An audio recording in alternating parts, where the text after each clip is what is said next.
어떤 목사님이 목회자들이 중심이 된 한 모임에서 어떤 얘기를 나누던 끝에 이렇게 말했습니다. 하나님 나라, 부활, 나는 죽어서 가는 하나님 나라, 죽은 다음에 부활, 잘 모르겠고 어쨌든 나는 내가 중요하게 여기는 것은 이 땅에서의 삶이다. 이 땅에서의 하나님의 뜻을 성취하고 또 하나님을 믿고 어떻게 잘 살 것인가가 더 중요하지 죽은 다음에 하나님 나라는 하나님께 맡기고 싶다. 이렇게 얘기를 했습니다.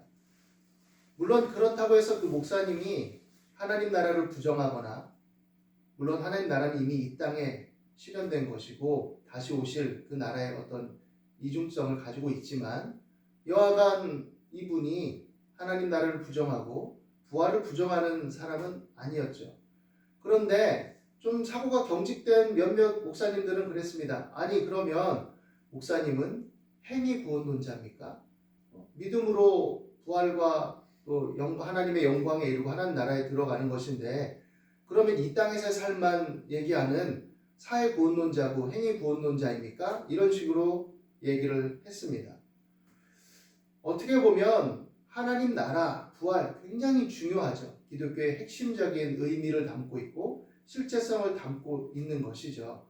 그런데 아무리 중요하고 좋은 것이지만 그 자체에 지나치게 경도돼 버리면 그것들이 포용하고 있고 포함하고 있는 폭넓은 삶의 어떤 내용들을 어떻게 보면 상실하고 약화시킬 수 있다라는 생각을 한 번쯤 해봐야 됩니다. 그 목사님이 말하는 것은 이 지금의 시대적인 상황과 현실적인 삶들 속에서 교회들이 지나치게 내세에만 매몰돼서 현실 속에서 살아가는 삶의 고난의 문제, 성도들 간에 또 성도들의 삶 속에 일어나는 여러 가지 삶의 모순과 부조리에 신음하는 문제들, 사회적인 체제와 문제 속에서 그것을 어떻게 이해하고 해결하고 풀어나갈까에 대한 고민들이 더 필요하기 때문에 그것에 더 집중해야 되는 것이 현실에 우리에게 주어진 과제다라는 것을 말하고 싶어 한 것인데 상대방이 뭘 말하려는지를 귀를 기울이지 않고 자신들이 소중하게 여기는 것들에 지나치게 집착되고 경도돼 있으면 그것 하나로 그 중심적인 개념으로 다른 것들을 다 뒤엎어버리고 다 삼켜버리는 결과를 가져오게 된다라는 것을 우리는 생각해야 됩니다. 이런 식의 화법은 사실은 하나님께서도 선지자들을 통해서 하셨던 거예요. 선지자의 글에 보면 어떤 내용이 있느냐? 하나님이 이스라엘 백성들에게 뭐라고 얘기하냐면 제사 드리지 마라. 무슨 말입니까? 굉장히 파격적인 말이에요. 오늘날로 말하면 예배 드리지 마라 교회 와서 이렇게 말하는 거랑 똑같습니다. 제사 드리지 마라. 제물 바치지 마라. 기도하지 마라. 이렇게까지 얘기했어요. 하나님이. 그리고 나서 뭐라고 얘기하시느냐? 가서 고아와 과부를 돌보고 재판을 굳게 하는 그 헛된 짓거리 버리고 하나님의 이름을 망령되게 만들지 말고 똑바로나 살아라. 이렇게 얘기했죠. 그럼 이 말씀의 의미가 뭡니까? 다 필요 없다. 이웃을 위해 살고 재판을 바르게 하고 사회적인 정의를 실천하는 것이 더 중요하다. 신앙? 그거는 필요 없다. 이렇게 얘기하는 건가요? 그렇지 않죠. 하나님께서 말씀하시는 것은 그 배경 속에 얘기하시는 겁니다. 그들이 위선적인 제사만 풍성하게 만들고 위선적으로 자신들의 죄악과 허물을 가리기 위한 제물만 바치고 그리고 기도를 많이 하지만 자신들의 소원을 성취하기 위한 탐욕적인 기도, 자신의 마음에 어떤 위안을 일삼는 일시적인 어떤 해소책의 기도, 종교적인 어떤 집착과 카타르시스를 추구하는 그런 모양만 흉내내는 기도 행태, 이것들에 대해서 그 종교적인 위선과 위선을 꾸짖은 것인데 그걸 잘못 이해한다면 극단적인 생각에 매몰될 수도 있는 것이죠. 그 정황과 내용을 이해하지 않는다면 그런 결과를 가져오는 것입니다. 오늘 말씀은 나사로의 부활과 관련된 이야기입니다. 그리고 예수님은 자신이 바로 부활이요 생명이다 라고 말씀하시는 그 내용 속에 우리는 의미들을 알고 있습니다. 그러나 부활이 중요한 것이고 예수님의 부활이 우리 믿는 자들의 소망이고 또 생명의 능력이긴 하지만 그러나 부활과 관련된 또 다른 동전의 양면처럼 따르는 것이 무엇이냐? 바로 죽음이 전제되어 있다라는 사실을 우리는 생각해야 됩니다. 부활은 사전적인 의미로는 죽었다가 살아나는 겁니다. 그리고 그것이 다양하게 적용되는 일반적인 의미는 쇠퇴하거나 폐지되어 없어졌다가 다시 회복되고 다시 생성되고 다시 살아나는 것, 다시 제 기능을 찾게 되고 하게 되는 것, 이렇게 적용되는 의미들을 가지고 있습니다. 그러니까 우리가 예수님을 믿고 부활할 소망을 갖고 살아간다는 것은 죽음이 전제된 것인데, 그 죽음은 어떻게 보면 우리가 가진 어떤 모든 것들이 끝나버리는 것과 마주하게 되는 것으로 연결된다고 할 수 있겠죠. 믿음이 없다면, 하나님이나 또 어떤 영적 세계에 대한 인정이 없다면 죽음은 그걸로 끝. 이 세계는 물질적인 원리 속에, 그 심오한 원리 속에 오랜 세월에 형성된 이 우주 만물의 질서의 그 오랜 진화의 과정을 거친 심오한 물리적 세계관 속에 다양한 변이와 변주가 일어나고, 또 그 이면에 우리가 영혼이나 하나님이라고 할 수 있는 신적 존재가 있는 건 아니지만 뭔가 그러한 기이한 기운들이 존재해서 서로 유기적인 영향을 주고받아서 쇠퇴와 생성과 소멸이 계속해서 되풀이되고 있다라고 말하는 세계관을 가진 사람이라면 죽음 이외에 부활은 필요 없는 것이죠.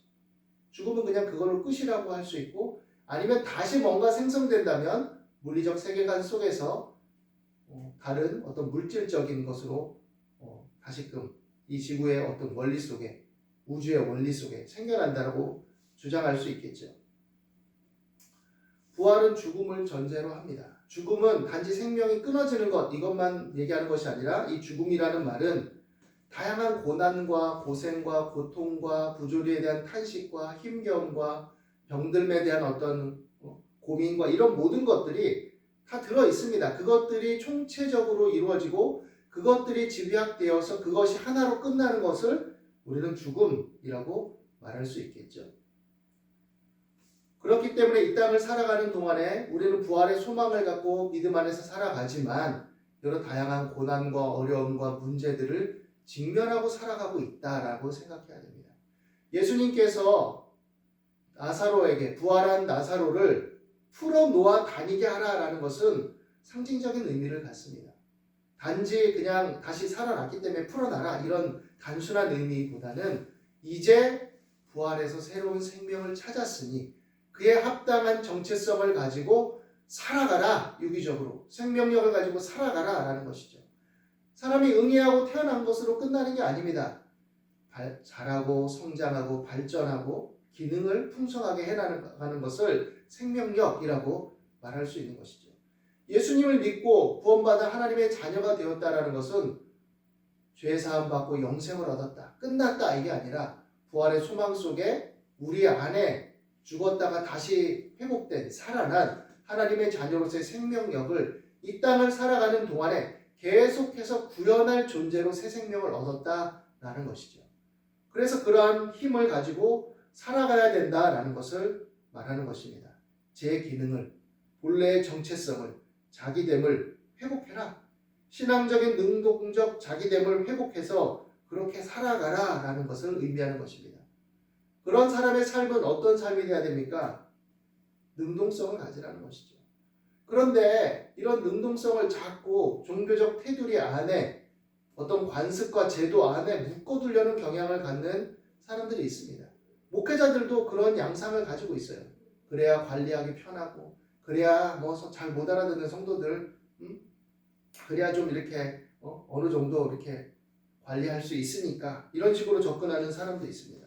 성도들마저도 자신들의 어떤 도피처로 신앙적인 어떤 위안에만 집착한 나머지 제도나 관습이나 교리적인 테두리를 딱 마련해 놓고 그 안에만 숨어 있는 거죠.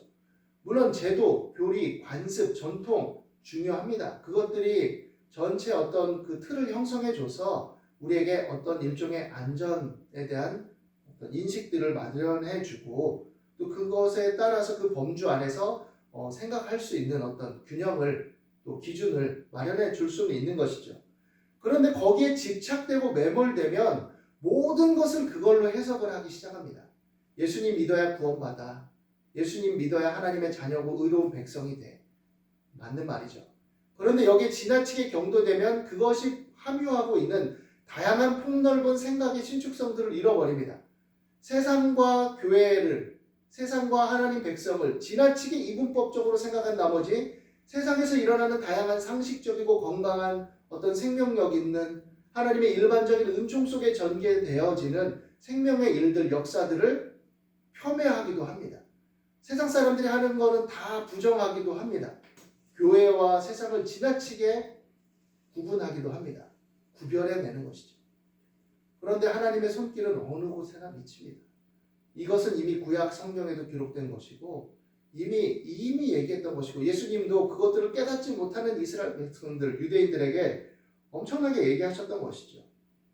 우리가 하나님의 자녀됨, 십자가, 부활, 하나님 안의 생명 다 중요한 성경의 또 믿음의 핵심 내용이고 우리 삶의 실제적인 것들이긴 하지만 그것들이 무엇을 의미하고 있고 함유하고 있고 그것들이 이 땅을 살아가는 우리의 실존적인 삶 속에 어떻게 적용되어져야 되는지에 대한 이해나 폭넓은 성찰이 없으면 자신의 미흡한 이해, 자신의 어떤 결핍된 이해 수준들 그리고 자기 안에 있는 이상한 불안 심리들 뭔가 조금 더 생각하면 뭔가 조금 더 적용하면 여기서 이탈할 것만 같고 하나님에게서 멀어질 것만 같은 그런 이상한 불안함과 두려움들 그래서 그것들을 미리 차단하기 위해서 자기의 심리적인 병리성 때문에 미리 차단하기 위해서 예수님, 부활, 구원, 은혜 이것들만 들먹이면서 그 안에 숨어서 경도되고 경직된 신앙생활을 하는 이런 패턴들을 우리는 버려야 됩니다.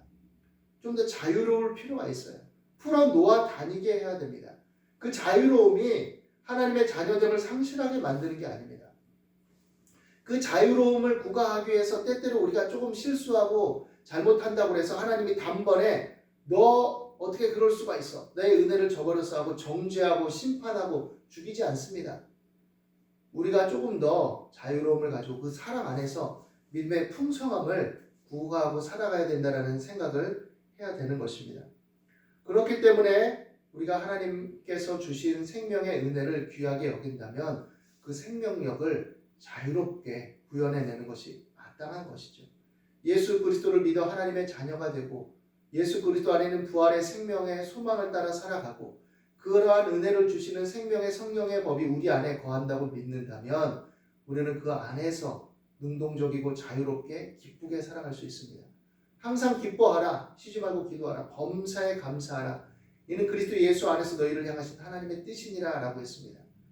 바울이 감옥에 있을 때에도 고난과 핍박을 당할 때에도 기뻐하고 감사한 것은 어떤 종교적인 병리에 사로잡혀가지고 정신 나간 사람처럼 자기 위안을 삼으려고 그런 것이 아니라 실제적인 생명력을 가지기 때문에 그런 것들에 매이지 않은 겁니다. 매이지 않은 거예요. 우리 예수를 믿고 하나님의 자녀가 된다는 것, 그것은 매이지 않는 겁니다. 어떤 면에 있어서는. 하나님의 사랑 안에서, 그 은혜 안에서, 그 주신 생명의 자유함을 가지고 우리가 기쁨과 감사로 자꾸 실험해 보는 거예요. 하나님 이걸 기뻐하실까? 내가 이렇게 살아가는 것에 대해서 하나님 어떻게 생각하실까? 내가 이렇게 저렇게 살아가는데 내가 이거 좀 잘못된 생각은 아닐까? 그렇지만 내가 하나님 안에서 살아가는 존재이니 이렇게 한번 해볼까? 어린아이가 성장하는 과정에 넘어지고 실수하고 뭔가 깨뜨리고 뭔가 조금 사고를 치고 이런다고 해서 부모가 정죄하지는 않습니다. 때로는 훈계하고 때로는 혼내기도 할 수 있지만 걔를 정죄하고 호적에서 파버리진 않는다는 거죠. 그 아이가 실수와 부족함에서 비롯된 것이라면 물론 의도적으로 악의에 차서 내가 부모를 골탕 먹이고 부모를 해되게 하고 부모의 피를 말라 죽여야지 해가지고 일부러 계획적으로 뭔가 죄악을 저지른다면 그건 또 다른 문제겠죠. 그것이 깊어진다면 너 같은 자식 필요 없어 라고 말하는 단계도 나올 수 있겠죠. 그러나 우리가 하나님의 자녀로 살아갈 때 그런 마음가짐을 가지고 살아갑니까? 그렇지 않아요. 하나님의 자녀로서 살아가는 겁니다. 그리고 내게 주신 생명과 이 삶의 기회들을 적극적이고 능동적으로 실현해 보는 겁니다. 공부하면서, 일을 하면서, 사업을 하면서, 장사를 하면서, 사람들과 만나면서, 일하면서, 놀면서, 운동하면서 다양한 삶 속에서 그 생명의 은혜를 기뻐하면서 역동적으로 살아가는 거죠. 그러면서 때로 또 깨닫고 우리가 예배 때 또 개인의 기도 시간에 성경을 읽을 때 읽고 기도하면서 하나님 뜻을 살피다가 성령께서 우리 안에 또 깨닫는 마음을 주시고 또 말씀을 통해서 깨닫게 하시고 이러면 아 그렇구나라고 자각하고 또 성장해 나가는 거죠. 미리부터 겁을 집어먹고 경직되고 자기를 감추고 누르고 또 막 은혜 구원 십자가 떠들면서 자꾸 자기의 불안한 심리를 그 안에 가두면 그것은 병리적인 현상이 될 수밖에 없다라는 겁니다. 어떻게 보면 그것은 자신의 빈약한 신앙을 가리기 위한 수단이 되지 않는가라고 한 번쯤 생각해 볼 수도 있어야 돼요. 그리스도 예수 안에 있는 자유함을 경직되게 하지 않게 되기를 바랍니다. 부활의 생명을 기쁘게 우리가 구현하며 풀어놓아 다닐 수 있는 사람들이 되기를 바랍니다. 부활이요 생명이신 주님께서 우리를 구원하시고 생명을 주시고 영원한 소망 가운데 거하게 하신 것은 죄에서 자유함을 얻게 하신 것이죠. 물론 죄를 지어도 좋다는 자유함을 주시는 것은 아닙니다. 그러나 그런 생각에 너무 경도된 나머지 자신을 경직되게 만드는 것은 또 다른 죄, 또 다른 병폐를 만들 수 있다는 생각을 해봐야 됩니다. 인격적으로 경직되게 만들고 다른 사람의 인격을 오히려 함부로 판단하고 정죄하는 그런 생각을 하고 있으면서도 내가 의롭다고 바르다고 착각하는 경지에 이를 수도 있는 것이죠. 생명의 주님 안에서 우리에게 주신 생명의 자유함과 은혜를 기쁨으로 누리면서 우리에게 주어진 시간들을 힘있게 감사하며 항상 기뻐하며 성령 안에서 무시로 하나님께 기도하고 소통하며 살아갈 수 있는 저와 여러분이 될 수 있기를 부활의 주님 안에서 축원하고 또 바랍니다. 기도하겠습니다. 하나님 오늘도 우리 가운데 함께 하심을 감사합니다. 나는 부활이요 생명이라 하셨고 또 그리스도 예수 안에 있는 자에게는 결코 정죄함이 없다 하셨고 또한 모든 것이 합력하여 선을 이룬다 하신 말씀을 믿습니다. 우리는 부족하고 연약해도 주님의 은혜와 사랑 안에서 하나님의 자녀로의 마음을 가지고 살아가며 또 행할 때 하나님 우리를 가르치시고 훈계하시고 위로하시고 격려하시고 붙들어 주심을 믿습니다. 그러므로 경직되고 위축되고 상한 마음을 치료해 주시고 또 우리의 병리적이고 상한 마음을 감추기 위해 지나치게 집착되고 또 하나님의 이름을 빙자해서 어떤 두려움을 감추는 그런 행태들을 버리고 하나님께 맡기고 기도하며 그 안에 자유함을 누릴 수 있도록 인도하여 주옵소서. 생명의 주님께서 이 시간에도 함께 하심을 감사합니다. 자유케 하시는 주 예수 그리스도 이름으로 기도드립니다.